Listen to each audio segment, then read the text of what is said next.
So hi everyone, my name is Seema Alexander. I'm coming to you live on day 5 from WeWork, our co-working sponsor and partner in downtown Washington, D.C. Cannot believe it's day 5 already. For those of you who don't know me, I'm the founder and chief strategy officer for Disruptive.CEO. It's a strategic advisory firm focused on supporting visionary founders and their companies to scale and grow. And this year, I've had the honor and privilege of curating the growth track for DC Startup Week. If you don't know what DC Startup Week is, by now you should, but it's a 5-day free conference every September for budding entrepreneurs and growth stage entrepreneurs in the DMV, DC, Maryland, Virginia area. This year, we are going to be finishing out strong our first virtual event due to COVID, but we've had 100 plus panels, 270 A+ speakers, a pitch competition, which we're going to have the finale for this afternoon, incredible virtual networking, and more. And we've had over 4,000 attendees, which we're blown away for, especially because it's a virtual event. So this year we had 5 different tracks: the founder track, the growth track, developer track, creative economy track, and the culture track. So this year, or any year really, we could not do this without our sponsors and partners. And our title sponsors, I'm going to give a quick shout out. Next, which is the powered by Schulman and Rogers, Wiz, Insperity, and Technology Rivers. Thank you so much for your ongoing support for this event and helping, integrally helping all of our entrepreneurs in this area. So in this session, I have the honor and privilege of introducing such a dynamic panel. First off is our powerhouse moderator and the CEO of Manifesta, which is a consulting and advisory firm focused on building healthy organizations and transforming the world of workforce. And she will explain more about that. Amira El-Gawly. She's also been our curator for our culture track this year, moderating and doing workshops all throughout the week. So super excited to have her here and our moderator. This session is specific to the CEO's new framework on employee engagement, retention, and culture. What a huge topic right now in the day and age that we are in. So these panelists are very curated. I'm Dorinda Walker. She's the CEO of Cultural Solutions Group, an author, an entrepreneur. I mean, she's somebody I actually worked with when I was at Prudential in my corporate days. I'll let her do her own introduction, but amazing. Michael Akin of Link Strategic Partners, CEO. He's doing incredible work in this region from social impact strategies to so much more. So excited to have him here. And Mark Wattley, he's a Chief People Officer of Poolscreens. Incredible background with CPG, and Poolscreens is such a newer, innovative tech company, and just the way that they're curating the whole HR system there, very relevant to our conversation. So again, happy to have him here. Just logistically, if you have any questions throughout our talk, please put your questions in the chat below, and Amira will get to them as she deems appropriate. So with that, once again, please join me in welcoming Amira to the DC Startup Week stage. Amira? Good morning, everyone. It is so good to be with all of you today. I feel really privileged to get to introduce and welcome these 3 amazing humans and executives to the virtual stage. Thank you for being with us, Dorinda, Michael, and Mark. I feel privileged to facilitate this conversation. So Seema did an amazing job introducing us by our company names and our titles.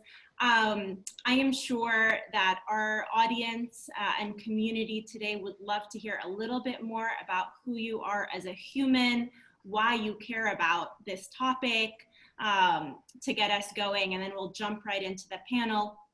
And just as a reminder to everyone who is with us today, when you have a question, we will do a full-on Q&A at the end. Follow this format. I just dropped it in the chat. Question. Let us know where you are dialing in from. We would love to know. I am calling you live from my office in DuPont Circle, and maybe our panelists, you can let us know where you're coming in from too. All right, Dorinda, let's start with you. Sure. So I'm coming in from New Jersey in my home office.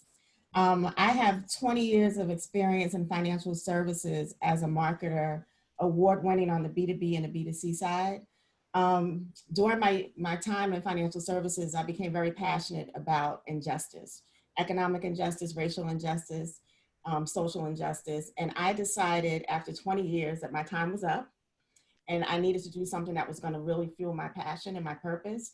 So I started my business Cultural Solutions Group, where I work with Fortune 500 companies to develop strategies to engage women and diverse consumers, not only from a marketplace perspective, but also from an internal workplace perspective. So we do diversity, culture, equity and inclusion audits, and then help them develop a strategy and plan to win on both the talent and the marketplace side. And then I'm also an acclaimed author and international motivational speaker. And I'm also an executive coach. I do consulting with an organization called Lead 360, where we're dedicated to the advancement of Black mid-career professionals and executives. So that's my story. Amazing. You're a powerhouse. We're so lucky to have you this morning. Thank you. Thank you. Michael. Good morning, everybody. Michael Akin. I run a social impact consulting firm called Link Strategic Partners. I'm calling in from my dining room in Ward 4 of Washington, D.C. My dining room that now has a banner installed in it and a whiteboard for my 2-year-old. My 2-year-old is just off screen and may make an appearance at some point today. Really excited to talk about employee retention and engagement. Such a critical topic. It was a critical topic before the pandemic. It's an even more critical topic now as we try and figure out what is this new normal and how do we keep teams motivated through times of just unprecedented challenge. So looking forward to the dialogue today. Thanks, Michael. We would love to see your 2-year-old at any point, intentionally or unintentionally. You may hear him. Mark, we're so excited to have you. Please tell us a little about yourself. Hey, good morning, everyone. It's Mark Wattley. I'm normally based in my home office during COVID anyways in Chicago, but I'm doing a socially distanced visit to my mother in Indiana this weekend. So I'm actually in a hotel in Indiana to keep her safe in her home. So I'm visiting from afar, but typically Chicago is home for me. So my background, actually, I started as an employment and labor attorney, and I came out of law school and did the whole big law firm thing. And then I did some really interesting work as an employment and Title VII lawyer for both the Chicago Board of Education and the U.S. Department of Education, which was just fascinating work earlier in my career. But my big stretch was at Walgreens and Walgreens Boots Alliance. So I joined Walgreens 20 years ago, both first as a lawyer, and then I found myself really pulled into the HR work of the company. So I converted over time from being a legal eagle there to being an HR leader, and really cut my teeth and my chops on the employee experience and how do you help a large company like Walgreens and Walgreens and Global Walgreens Boots kind of really make sure that they are focusing on the employee experience as the company and business grows. And then I did something really fascinating. A year ago, I ended my 20 years as well at Walgreens, and I joined a startup called Cooler Screens. So Cooler Screens is based in Chicago, great new ad tech company, doing really innovative things in the cooler aisles of your grocery store, your convenience stores, your drugstores. But they also, they're sort of early stage, beyond startup at early stage, and they decided a year ago to bring in HR as an early phase investment to get it right from the beginning. So it's kind of unusual for a company to bring in someone at my level for HR from the beginning startup standpoint. But it's been an amazing year helping to shape and grow an HR function at a new company, but also helping the leadership say, where are we with employee engagement, retention, culture, when there's nothing there to begin with? It's truly a whiteboard. So it's been a really exciting year. Looking forward to today's conversation and topics, and just thrilled to be with the panel and everyone else to join the call today. Thank you, Mark. As I'm sure everyone listening in and on this panel can attest, that is remarkable. That is a remarkable investment. That is a remarkable decision to make. And from my perspective, it sounds like that kind of decision is an expression of your values, right? Like that's showing that we care about our people. We want to get it right from the get-go. And so I think that's really an incredible example to kick off this conversation. I won't say too much about myself. For those who have been on other culture track sessions, this is our final culture track session for the week. It's number 9 for us. My name is Amira El-Gawly. I am the founder and CEO of Manifesta, which, as Seema said, is on a mission to transform the way we work, to make work more human, to bring love to work, to bridge business strategy, really good business strategy with fundamentally human people practices. And so I feel really privileged to get to work with incredible CEOs and founders and business owners every single day to do that. And then this week to get to talk to incredible people who are leading the charge inside their organizations and on behalf of others. So with that being said, thanks to those of you who are introducing yourselves in the chat. Keep that going. I will keep track of what's happening in the chat to some degree on behalf of our panel who will stay present here with us. So to kick off our conversation, let's level set and define the key terms that are in the session title. So from your unique perspective, can you share with us your understanding of the differences between employee engagement, retention, and culture, right? 3 key terms. Mark, we're gonna start with you since you are our head of people here. Yeah, so it's a great question. And I think that, and you'll hear me say this throughout the talk today during my comments, part of my issue in the rethinking of this and the rewriting the book on this issue of inclusion, or of engagement and culture and retention is, I think the umbrella is inclusion. And so to me, they are all defined by how you scope and look at and view inclusion in your organization. That's how you retain your talent, how you develop your talent. It should really engage the culture of the organization.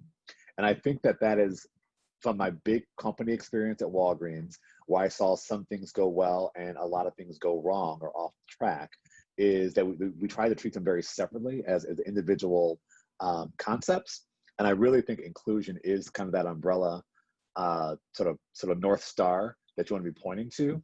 And if you can get that as a focus of whether it's employment or marketing or vendor support or how you do philanthropy in communities, I think that really binds it together. So I'm focusing that with my new team at Cooler Screens is let's start with inclusion and let everything else flow out of that. That's how I view it. All right, well, before I jump to anyone else, then I'm gonna dig a little deeper since we are trying to help our audience understand what the terms mean. What does inclusion mean to you? So I think from my perspective, inclusion is just how are you showing up for your, in my case, for your various team members. In other words, here at Cooler Screens, for example, we have a range of people from not only sort of racial diversity, gender diversity, but just age as a big issue. We have a whole age range in our company. We have a ton of people who've come from large corporations and then smaller organizations as well. And I have to figure out ways that they all sort of feel welcomed and bound and, quite frankly, committed to the Cooler Screens experience. So for me, it is how do I show up for all those individuals? Now, I'm gonna be real. I can't tailor make programs and concepts for every individual player, but what are the core values that are going to bind us together? So for us, as for example, we're working on things like pragmatism, meritocracy, transparency. Those are the 3 things that how do we include everybody in those 3 core values? And we focus on that, and then we figure out what resonates with you under those three headings. Again, meritocracy, transparency, and integrity. And how do we bind it together? So we just sort of figure out what are the core areas that everyone can sort of skate to and go that way with it. I love that. Thank you for going a little bit deeper. Michael, would love to hear how you defined the 3 key terms in our session today. Absolutely, and we actually opened this up to our team yesterday for a dialogue to try and get some feedback from everyone that I work with on this. And what I think we came up with, which I thought was fascinating, was retention should really be like the bare minimum, because retention can become a very transactional experience. If you're making every decision to try and keep people just happy enough not to leave, that's a very transactional existence. And it makes success not leaving, when sometimes success is leaving and going to something better than the company you're at right now. And as founders, I know that's terrifying to hear. And I was scared of it for my first few years as a founder and a CEO. But once we realize that people are whole and they're complex and they're going to be with us and they're going to be as part of a career, and sometimes that's going to be at the same time and sometimes it's not, I think we support the person as opposed to just the needs of a company. The other thing I'd say, I love the discussion around culture, and I think we talk a lot about, we're so committed to an organization's culture. I worry that sometimes we kind of make that something that's imposed, that this is our culture here, and if you don't agree with it, maybe you don't fit. And that's where we start running solidly into some of the challenges that Mark highlighted. You know, saying you don't fit is kind of the opposite of inclusion. So yes, be proud of the culture, but don't try and come up with it and then impose it. It's got to be something that evolves and something we work on together. And sometimes it's messy and sometimes it's uncomfortable, but it's dynamic. And that's what I think makes it lasting. Thank you. Beautiful. Dorinda, I'd love to hear your perspective, which I know is unique from all of ours. So I want to talk about inclusion and how I define it, because I define it as the ability to accept difference. And in order to do that, you have to have an emotional intelligence and a cultural competence to understand where you may have a bias, because we all have them, but you're willing to overcome your bias to accept difference. So that's how I define inclusion. And then with culture, it's the key to engagement and retention, because culture is the character and personality of your business, right? It makes the business unique and, you know, based on your values, the beliefs, the interactions, the behaviors, and the attitudes. But at the end of the day, it's all based on the people. So if the personality of your business is really going to be influenced by your leadership, your management, your workplace policies, and your people. So that old saying, you know, that your organization is only as good as its people is true, because that's the talent that forms and drives the culture. And engagement is the strength, I believe, of the emotional and mental connection that employees feel towards their workplace environment, because engaged employees feel involved, they're enthusiastic and committed to the workplace. They don't just want to work for you, they want to work with you. So without employee engagement, you have no shot of retaining talent. So, because people want to feel like they're part of something bigger than themselves. And, you know, they want to know that their opinions, their difference, their contributions are respected and valued. And at the end of the day, if you're a startup, your job is to really, really inspire confidence so that people understand the vision and they feel valued in the company. So that's how I would define it. Beautiful. I'll be quoting you on that, Dorinda. Thank you all for those different perspectives and definitions. I think, you know, when it comes to the world of business, and especially in the world of startups, when I think of inclusion, I also think of inclusion of different perspectives, right? Like when we have these kinds of conversations, it's really, really important. And this is why I love asking the same question to multiple people, is your mind, your paradigms completely expand when you can hear different people's perspectives on the same topic, and allow their perspectives to widen yours. So thank you for that. That's a great kickoff to our conversation. So 2020, like what do I say about you, 2020? 2020 has shaken our world to the core, right? The true world, our nation, our personal worlds, our business worlds. And you know, I was saying on Monday, I feel like in shaking us, it's revealed so much to us. And so we have a really great opportunity to act on what we're seeing and what we're learning through these revelations. If you were rewriting the book on workplace engagement, retention, culture, inclusion, what would the first 3 chapters be about? Michael, we'll start with you. I think it would, I think I'd need the catchy title. And for me, it would be like zooming in a suit. We're in these weird times where you have to at least look professional on this part of the screen. I think for now, it would be a chapter on where were we? There would be a chapter on what are we in now, and really letting that chapter linger, because I think we're still figuring it out.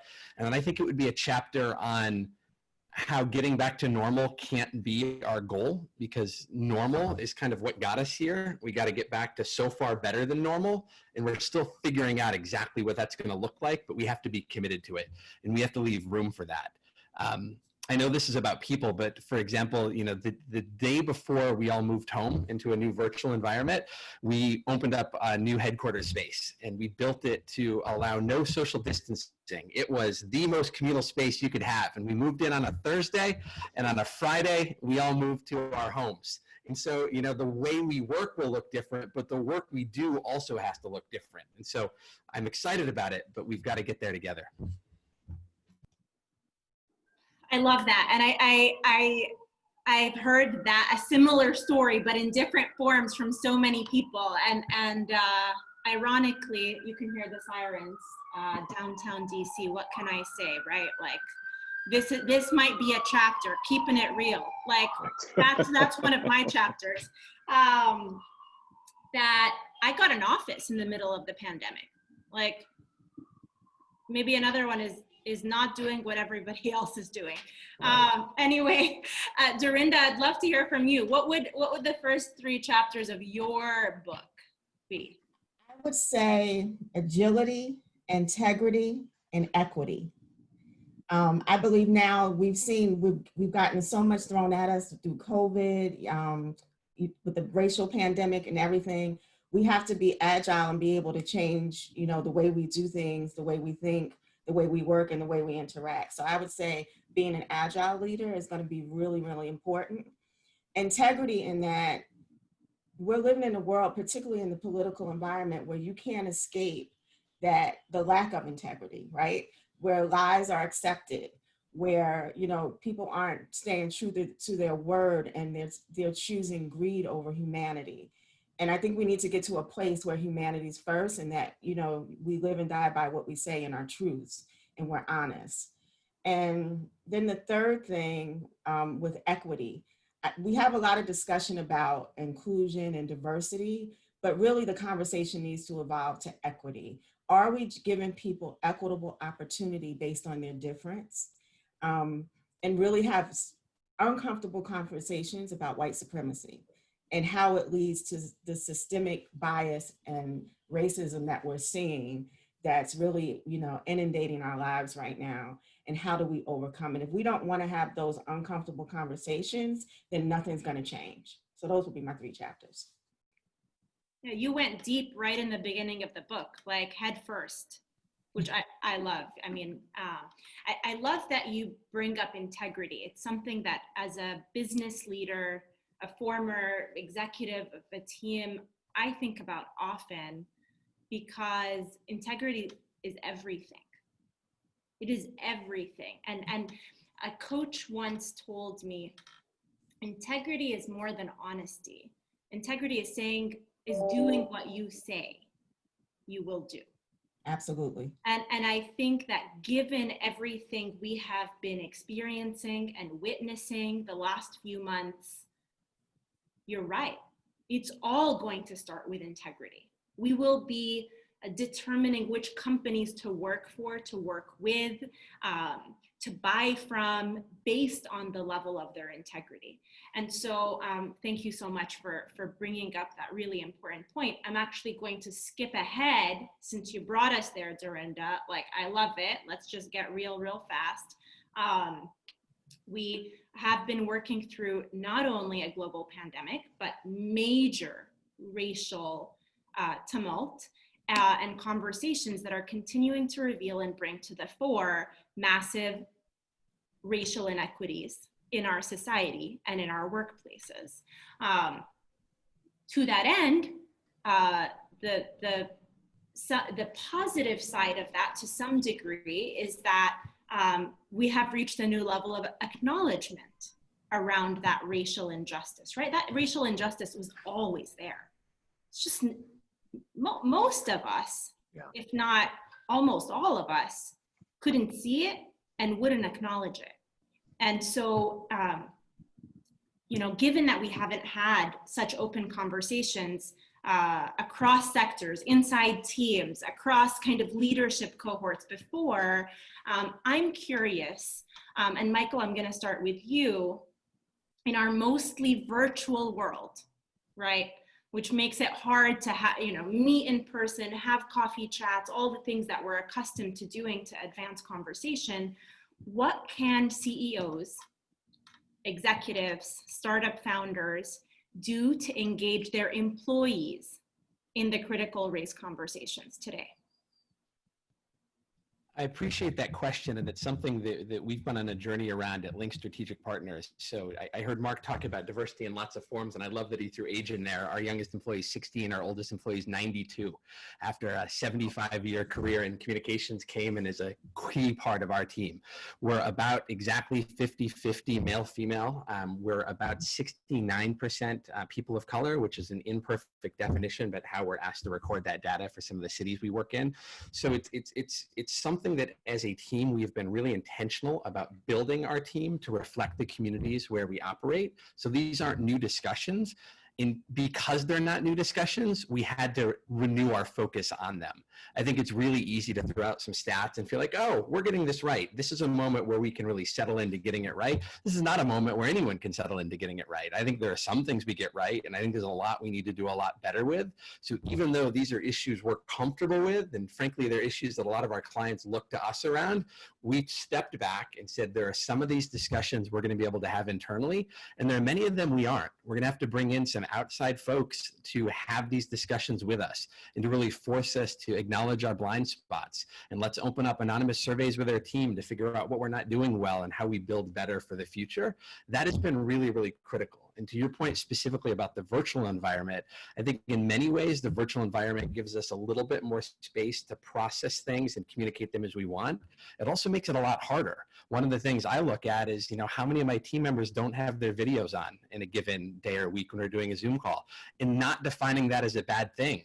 If people don't have their videos on, that's okay. We need to make that okay. But if they don't have their videos on for days at a time, there's probably something else there that either we're not addressing or we should reach out and make sure they need some support around. So it's kind of looking at those cues and then figuring out how to layer on the supports, not in a way that you're afraid of what you're going to find, but in a way that I hope we find things that we can do better so we can double down on our investment in them. I appreciate your genuine care and curiosity in the way you're approaching this. Michael, thank you. Dorinda, I have heard you say that DEI is the definition of insanity, like literally definition of insanity. Tell us why you believe that. And also, I'd like for you to bridge that to how can CEOs build diverse, inclusive, and most importantly, equitable workplaces going forward? Sure. So I actually wrote an article about it titled "Has Diversity and Inclusion Become the Definition of Insanity?" And I wrote it out of frustration because how long are we going to accept the status quo when it comes to failed methods designed to drive diversity and inclusion? Because really at the end of the day, like I said before, it's about equity, giving people equitable opportunity regardless of their difference. And businesses that struggle to retain diverse talent offer the same cliches, we've all heard it, based on traditional ineffective methodology and practice. They focus on training the oppressed person to fit into a culture that doesn't accept them for who they are. So we hear it all the time. Ensure employees are getting coaching, provide a mentor who looks like them so they can adapt to the culture, offer access to an employee resource group, which I do believe is important, provide unconscious bias training. And I think with the Black Lives Matter movement, what that showed us is that we're beyond unconscious bias, right? It's blatant right now in our society. So after hearing the same tune again and again, it becomes an emotional abuse to the minorities and the oppressed who are impacted by the lack of solutions and results. And so for companies who've been in business for 50 plus years, you can't tackle your inclusion and equity problem by placing the onus on the person who's being oppressed to fit in. you have to have the courage to take on the issue, like I said, of white supremacy, its impact on systemic bias and racism. So for startups today, they have a unique ability to build a culture based on difference up front, where diversity is required, it's valued, it's rewarded. So if you're a business owner or leader and everyone at the table looks like you, then you're the problem. And so you have to get over your own biases to see where is it that you're lacking, where you're not accepting diverse talent into your organization. Because when you keep doing the same thing over and over and again and expecting a different result, that's the definition of insanity.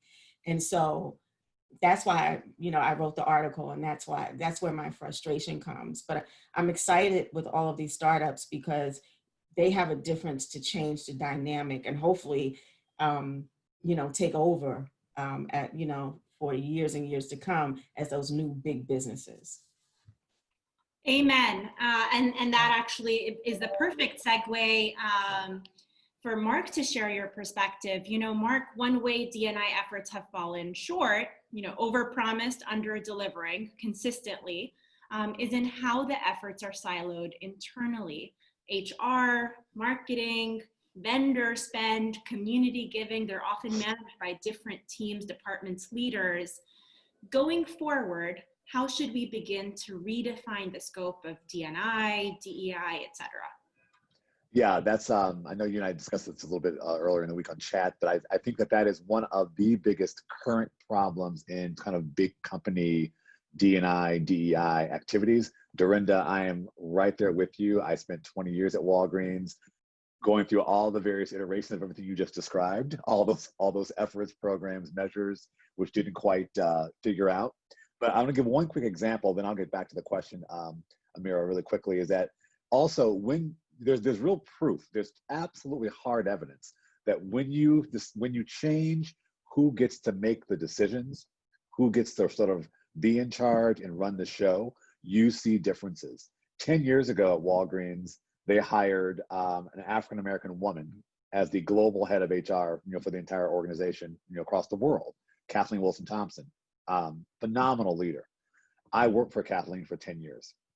Kathleen, in 3 years, by far had the most diverse team of leaders of any C-suite leader in the company because she was in charge. It was her call. And she knew how to attract different kinds of talent that we weren't attracting before. So when you change that decision maker, to Dorinda's point about that leadership, what it looks like, you get better results. Now, in terms of going forward, I definitely think I've been asked this a couple times from some larger companies who are friends of mine who are on the boards of the directors of those companies, and they said, well, how do we handle this going forward, and what do we do differently? And I said, first of all, how are you looking at diversity, DEI, et cetera? Most companies that I know of that I've been familiar with, their chief diversity officer generally reports into the head of HR. That's the first mistake. That's the first mistake. If you're going to have a chief diversity officer, if you report to the CEO, period, hard stop, done. And that chief diversity officer has to have, if not direct, at least some sort of dotted line access and responsibility over employment, vendor, supplier, community, merchandising, marketing. You have to have some way that there's an umbrella. And that does not happen if the person is not reporting to the CEO, if that's your choice to have a chief diversity officer. And I will tell you, in the last 2 months, and Dorinda, maybe you can talk to this as well, I've never seen so much activity in the world of executive search over go get me a chief diversity officer and go get me a Black head of HR. I've never seen this much activity since George Floyd in the last couple of months. Honestly, it's just crazy. So my advice to the search firms, my advice to the companies are, how serious are you? Put your money where your mouth is, and don't tell me that you're going to put diversity or D&I kind of 2-3 clicks, 4 clicks down from your C-suite office. You can't be serious about it if you do it that way. That's one way I begin to redefine it going forward. Amira, can I jump in on that? Because Mark is so on point with that. I've gotten 4 calls in the last, I would say, probably 2 months from recruiters about DEI positions. And my first question is, am I a member of the C-suite? Right. Do I have a budget? Do I have staff? And it's usually no. And so I don't want to be in a glorified role so that you have good PR for your company saying you have a chief diversity officer. That doesn't work. And I'm totally in alignment with Mark about separating the function out of HR, because it's really a distinct position and role if you have the right qualified person. And, you know, HR shouldn't be held accountable for having those discussions about equity, inclusion, and race. You really need someone who understands how to have those discussions, because at the end of the day, in my experience with HR, they're really there as a way to protect the company. And so it's a real disconnect when you don't set the person up for success who's in that role. And that's why you see so much turnover in those positions. Yeah, they're frustrated. They get very frustrated very easily. Yeah.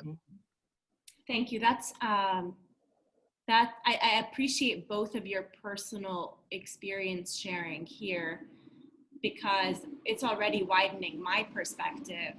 And you know, Dorinda, one thing I'll add to what you shared is that HR has to change. I mean, if HR is to protect the company, that means protecting every single human being who works for that company, right? I mean, the company exists first and foremost. And I know that this can feel revolutionary for a lot of business owners and executives and founders, but the companies exist first to take care of their teams.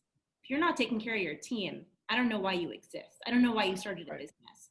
And so anyway, that's my little little spiel there, but I can get real passionate about that. I want to jump back a little bit. You know, Mark, I'm going to come back to you, and then Michael, I'm going to pivot it to you. As the HR leader for a new company, what do you see as your key priorities in guiding your CEO and leadership team from the get-go? Right? We have a lot of startups on the call. We have founders and CEOs who have the opportunity to write it instead of rewriting it. So, you know, give us an example out of your book. So one of the things that we look at Cooler Screens is that we are hiring. And so we've been in a hiring phase since the year that I joined a year ago. And we've been able to hire people, and we have a hiring phase going on right now into the fall months. And so one thing is just literally, what does that pipeline look like, and where are we going to find talent? So we do our normal job postings, etc. But you know, we're a startup, and so a lot of our talent does come through networking. You know, so and so knows someone from this startup or that startup or the other startup, etc. Let's get them in. So I'm paying very close attention to what that pipeline looks like coming in, and pushing back on things like, well, I know Joe. I worked with Joe 2 companies ago. Joe's the white guy, you know, kind of thing. Let's get Joe in here. And I'm like, well, before we do that, who else are we looking at? How are we looking around? You know, again, this is a new world for me also. So I've got myself involved in some of the Chicago kind of Black tech community organizations, which a year ago I wasn't aware of, wasn't a part of, but I'm very sort of tapped into those kinds of the women's tech organization as well, ITA in Chicago. And so I'm saying, let's make those some of our feeding pools that traditionally would not be, for a couple of reasons. A, amazing sources of talent. So let's start with the talent pool in itself. And B, we then want to become that company that's super attractive to diverse talent. We want to be kind of a North Star, that they know that Cooler Screens is sort of hiring that way and looks like that, and is a good place to be, and that we make that a point of being. So I've had to sort of put more of a hammer on the recruiting effort as we bring people in. At the CEO level, I will tell you just a quick interesting tidbit. My CEO happens to be an immigrant. He is Armenian. He's been in the country for like 20 plus years, and a successful entrepreneurial, etc. guy. But he has been very real with me that he does not have the background and the experience that explains some of the race relations and some of the racial unrest we've had this summer. So he and I have had some very real conversations about what that looks like, why it is what it is, why there has been so much unrest, because his mindset is really not grounded in all that US history of it, quite frankly, to be honest. What I like about him is, I said, well, you just have to start with, to go back to the word we used earlier, acknowledgement. So while we'll get you understanding, But first, you have to acknowledge that it's real. It's the experience of these folks who are going through it. It's my experience. I've had to deal with it. So you have to at least first acknowledge it. So a lot of my effort has been just on educating, quite frankly, my CEO on why this matters and why it's different here than other countries around the world. Amazing perspective, and your CEO is clearly lucky to have you and someone like you on his team, because you're creating a safe space for him to learn and get to that place of acknowledgement. Thank you for sharing that, Mark. Michael, I'd love to hear from you. You know, you have a unique perspective on this panel because you are the leader of your company, and so I'm really curious from you. You are essentially a CEO. Tell other CEOs what your priorities are as it relates to people engagement culture right now. Absolutely. And I just want to say I love being at a panel where I'm learning more than I'm offering. I have like pages of notes from Dorinda and Mark and you, Amira. It's fantastic. I want to try and localize this answer. I know this is Startup Week, and I think sometimes the barrier of entry to these discussions seems out of reach for founders. So when you talk about we need to leave room in our leadership groups for lots of diversity, some of these founders are the leadership group. It's a company of one, and they can't step back, right? So how do you lean forward in those moments? I think we also have a lot of founders and startups that are just trying to figure out how they get from 2 employees to maybe 3 employees, which would be a great goal in the middle of a pandemic. So yes, we want to do this, but how do we do it in the constraints of a small organization?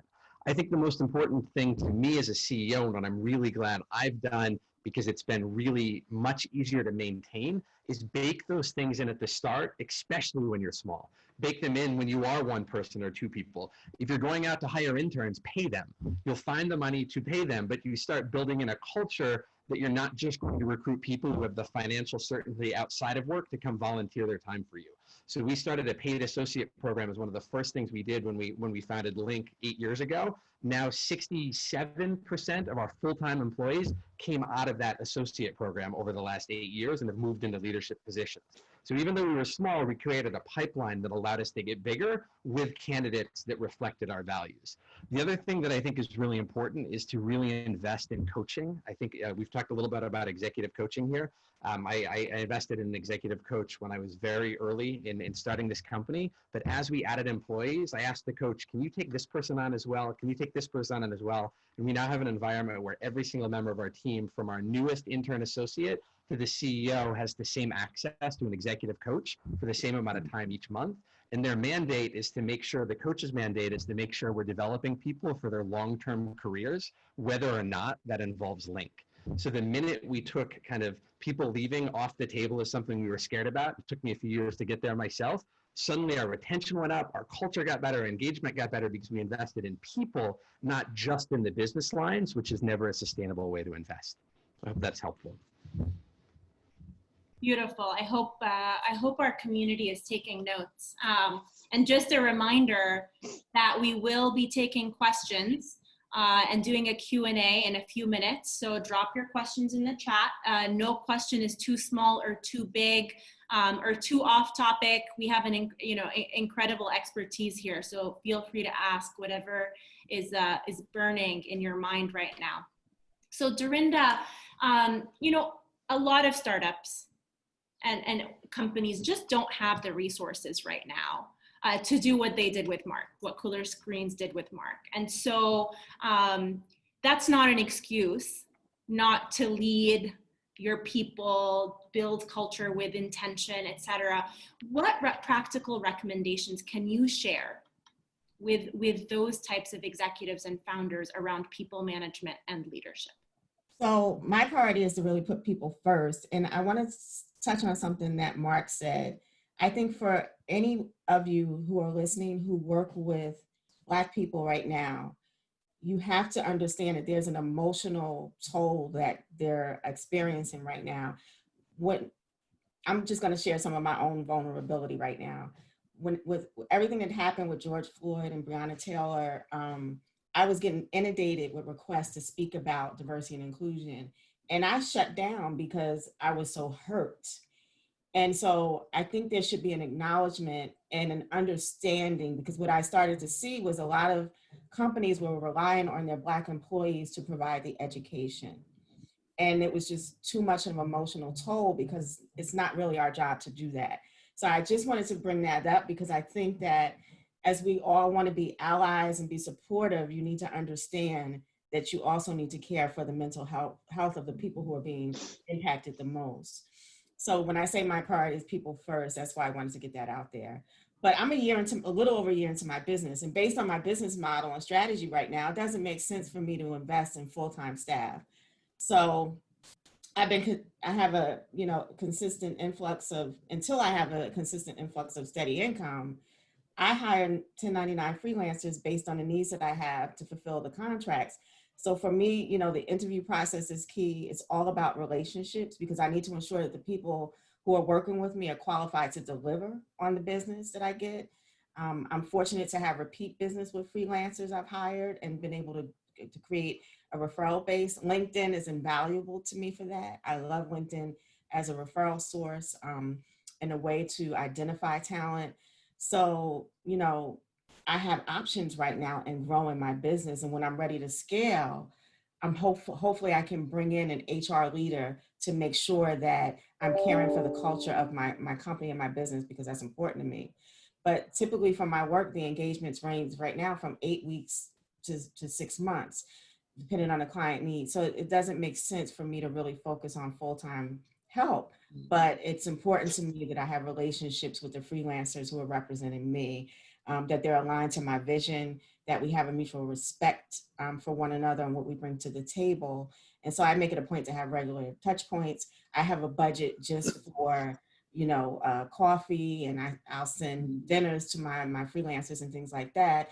And I make it a point when we talk to ask them about, how their day was, what's going on with their family, because I want to get to know the individual. And when you build those relationships, you earn people's trust. I think that's important with any relationship, earning the trust, because that helps you to build the respect and the commitment required for people to want to work with you and for you. Thank you. I think that the way you framed that from your own experience, building your own business and being a founder, and how you treat your contractors even before you have them full time is an incredible example of how startup founders can treat their employees even when they don't have an HR person, right? Like culture really is an encapsulation of how you treat your people, how you show up for your people, whether they're contractors or customers or vendors, right? I mean, I think when we talk about integrity, going back to your earlier point, Dorinda, integrity is also showing up with expressing my values in the same way to everyone I deal with, right? It's not treating my customers with a stated value and not treating my employees with that same value, right? Which we see often in the business world is our values are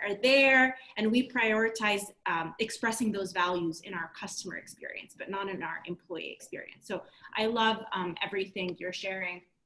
We have a couple of questions in the chat. We're gonna do one more on the panel and then jump to Q&A. So definitely keep adding your questions in the chat. So one thing we're hearing, and I'm hearing a lot about, I was interviewed about this recently, is a very clear watch out for leaders. That employees, including managers, directors, CEOs, founders, all of us are either on the brink of burnout or are experiencing it. And it's not a small topic. Burnout has serious business implications, right? It has serious health implications. And so I would love to hear, and Mark, we'll start with you. From your perspective, Mark, what can CEOs do to A, detect when an employee is on the brink of burnout, and B, prevent or mitigate that risk altogether? Yeah, so I think that's a great question and a real concern. And Michael actually sort of touched on this a little bit during his comments earlier in terms of how you start detecting it in this sort of virtual world, because you're not seeing everybody in an office space or in a face-to-face, interaction. But there are some signs, and I think one of those signs does happen to be, are we starting to see some employees who are never on live video? Like they're always just audio only.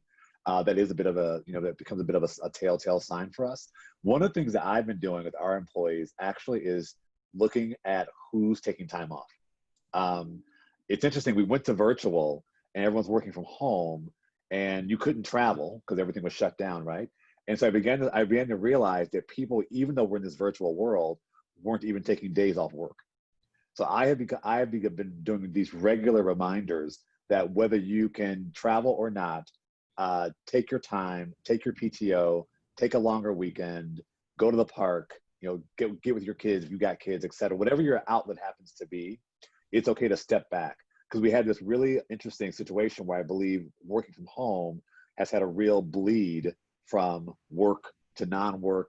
You're in the same space. You might be homeschooling now with your kids, all these other things going on. And so there's been a real, there's no boundaries.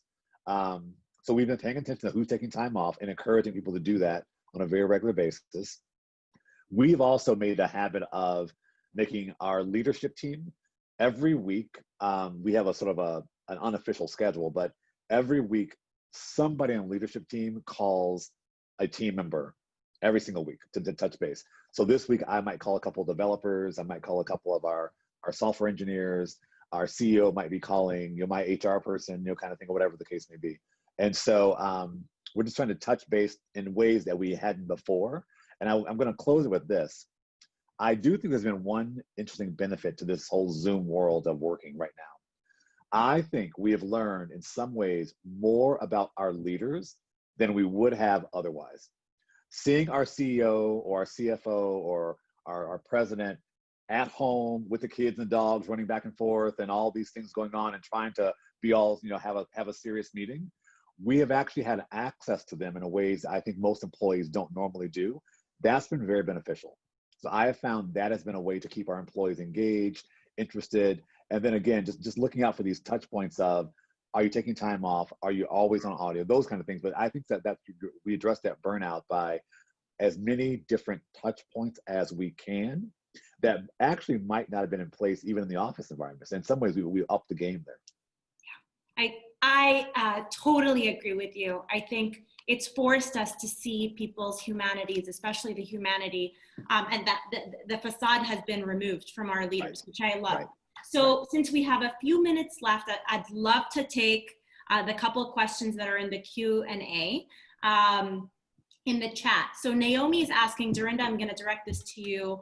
Why do you think so many companies involve themselves in diversity and inclusion work rather than diversity, equity, and inclusion work when equity is the driving force of inclusion, besides the obvious fact that equity requires more effort/change? I think they don't have the right talent to develop the strategy, or they're unwilling to accept the reality. Because in my mind today, diversity is a given. If you don't have diversity, then you're really in trouble. And if all your diversity is at the staff level, and then it's irrelevant because you need it in the, the E&C suites as well. I think driving that equity conversation is hard because people don't want to talk about race in the workplace. Before this resurgence of Black Lives Matter, people didn't want to talk about race. It was uncomfortable. Right. But you can't have a strategy or discussion around equity without having a discussion around race. It's just not going to happen. And so I think therein lies the problem. You need to have courageous leaders who are going to challenge people to be willing to have uncomfortable conversations, who are going to be willing to do something different. Amen. Say it louder for the people in the back. There are no people in the back in the virtual world. This is another thing that we love about the virtual world. Right. Okay, last question we're gonna take. And Michael, I'm gonna direct it at you since you mentioned the age diversity on your team. George is asking, and he's asking a question I love. The difference between knowledge and wisdom is experience. How do you make sure older employees are included? It goes back to that inclusion discussion we started with. You can't not make space for the value of every member of your team, right? So the 92-year-old member of our team, Charlie Brotman, he announced every presidential inauguration from President Truman through Obama's second inaugural. If we can't find a way to add his wisdom to the work we're doing, we're getting it wrong, not him. right? So we have to make sure we're creating space for that. And we have to make sure, especially in the discussion we've been having today, that we allow for lots of different entry points. If we make any discussion about retention or diversity or inclusion or culture or equity such a high barrier of entry conversation that you have to have exactly the right perfect word to start the dialogue never starts. So especially in these discussions, we need to leave entry points that are based on the lived experiences of the entire team to find some common ground to move forward. And the last thing I'd say to wrap up, to tie this all together, and I loved how Mark said this, we can't expect our teams to be vulnerable and share what they need if we as leaders aren't vulnerable, right? This is not a time for command and control. This is a time for leading through loving and learning. We have to put it out there and share, or else we're not going to share back. And we got to embrace that as leaders. What a way to close out an amazing conversation. I personally wish I could just sit on not on the screen, at the screen with you three for more time and learn and dig into these topics because they're so important. Thank you for sharing your hearts and your experience and your expertise with all of us. We have some great comments in the chat. For everyone still listening in, you can get a full recap of today's session as well as all the culture track sessions this week, as well as recommendations from every single speaker on further reading, listening, and tools that you can use to build great inclusive culture in your workplace. I dropped the link in the chat, manifesta.co/startup week. Thank you so much for joining us. It's been an incredible week. Seema, I don't know if you wanted to say anything else to close us out. I just Thanks, want to Amira.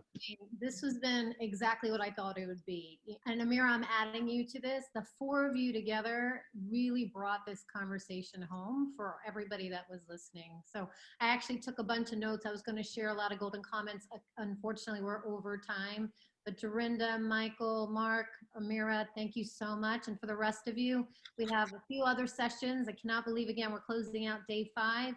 Right after this is a CEO founder discussion by Scott Case. He's a former CTO of Priceline and the CEO of Upscale Travel, and as well as our final pitch competition is later this afternoon. So please join us for a few other sessions for the week, and look forward to seeing you there. Thank you all.